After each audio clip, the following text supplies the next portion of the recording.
Dans la petite ville de Van Mystère, nichée au cœur des montagnes françaises, vivaient deux amies inséparables.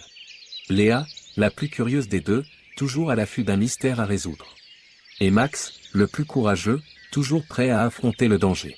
Ensemble, ils formaient une bonne équipe, prêts à relever tous les défis et à percer les secrets qui se cachaient dans leur ville. Un jour de printemps ensoleillé à la bibliothèque municipale, alors que les deux amis se dirigèrent à leur place habituelle, la secrétaire les interpella. N'allez pas trop loin les enfants. Il me semble que monsieur l'avocat veut vous parler. Léa, Max, venez les enfants. Oui, monsieur. On arrive tout de suite. Le bibliothécaire savait que Léa et Max aimaient l'aventure. Alors il leur proposa de lire un vieux livre poussiéreux intitulé « Légende de Van Mystère ». Intrigués, les deux enfants allèrent au fond de la bibliothèque pour être tranquilles et découvrir la colline aux loups, un endroit maudit selon la légende, où une vieille maison hantée se dressait, abandonnée depuis des années. Regarde ça, Max. Il y a une page sur la maison hantée de la colline aux loups. Une maison hantée? Tu crois que c'est une vraie histoire? Je ne sais pas. Mais ça vaut le coup d'y aller et de voir par nous-mêmes? Ok, moi je suis partant. J'adore les mystères. Mais, on y va quand? Ce soir? Super. Rendez-vous ce soir à 21h dans la vieille ville.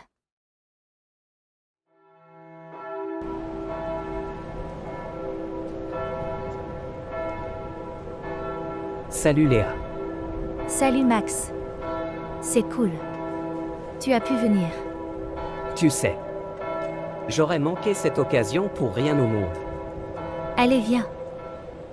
On y va.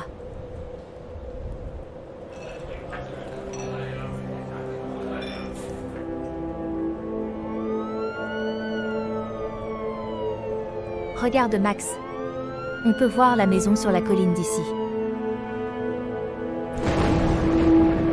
Allez, sortons de la ville.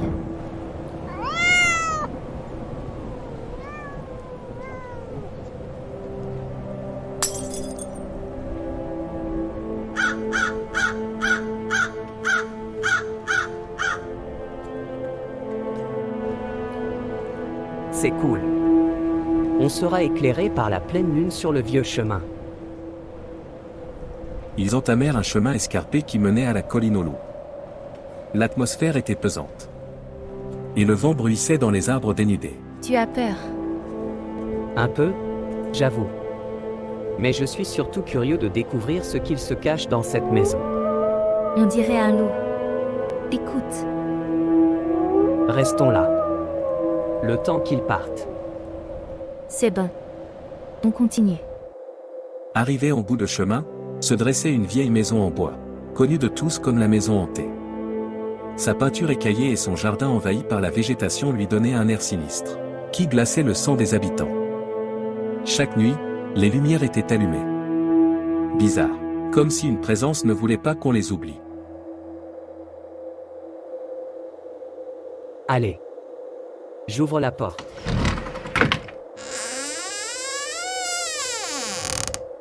Classe la maison. Contente que tu sois à l'aise. Mais moi je suis de moins en moins rassurée. Max et Léa sursautèrent. Les deux aventuriers avancèrent dans la maison.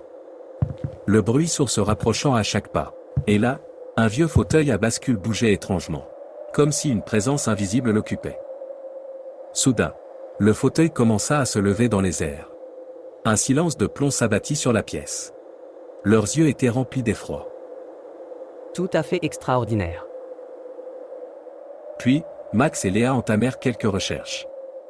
Regarde tous ces vieux objets poussiéreux. On dirait qu'on est dans un vieux musée. Et cette photo? D'après la légende, c'est la famille Dubois. Les anciens propriétaires de la maison. Je ne sais pas encore. Mais je sens qu'il y a un lourd secret caché dans cette maison. À la suite du bruit, les deux amis montèrent au grenier et découvrirent un vieux coffre en bois. Max s'empressa de l'ouvrir. À l'intérieur, un journal intime jauni. Voyons voir ce qu'il y a à l'intérieur. 14 novembre 1927. Un terrible accident s'est produit aujourd'hui. Ma femme et mes enfants ont eu un accident de voiture. Ils n'ont pas survécu. Et il en sera de même pour moi. Un frisson glacial les parcourut. Ils se regardèrent, les yeux écarquillés par l'horreur. Oh mon Dieu. C'est donc ça, le secret de la maison hantée. Les esprits de la famille Dubois sont prisonniers ici. Que pouvons-nous faire pour les aider? Je pense qu'il faut apaiser leur âme en leur racontant leur histoire et en leur montrant qu'ils ne sont plus seuls. Regarde. Ils ont l'air d'apprécier. Peut-être que si on leur montre qu'on n'a pas peur d'eux, ils trouveront la paix et pourront enfin quitter la maison. Léa se mit alors à lire à haute voix les récits de la famille Dubois. Elle raconta leurs joies, leurs peines, leurs rêves et leurs aspirations. Au fur et à mesure qu'elle avança dans la lecture, une atmosphère apaisante envahit le grenier. Les amis sentaient que les esprits des Dubois étaient présents, écoutant attentivement leurs paroles. Elle arriva à la dernière page du journal.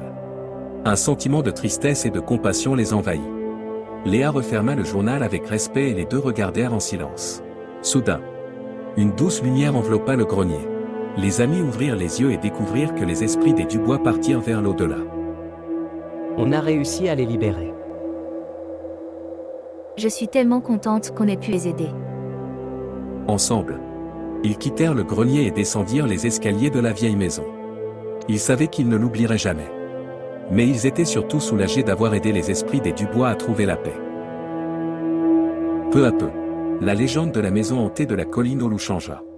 On ne parlait plus des fantômes et des esprits maléfiques, mais des deux amis courageux qui avaient libéré les âmes en peine et apporté la paix dans la vieille maison.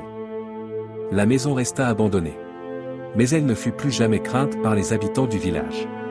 On savait que les esprits des Dubois avaient trouvé la paix, grâce à la gentillesse et au courage de Léa et Max.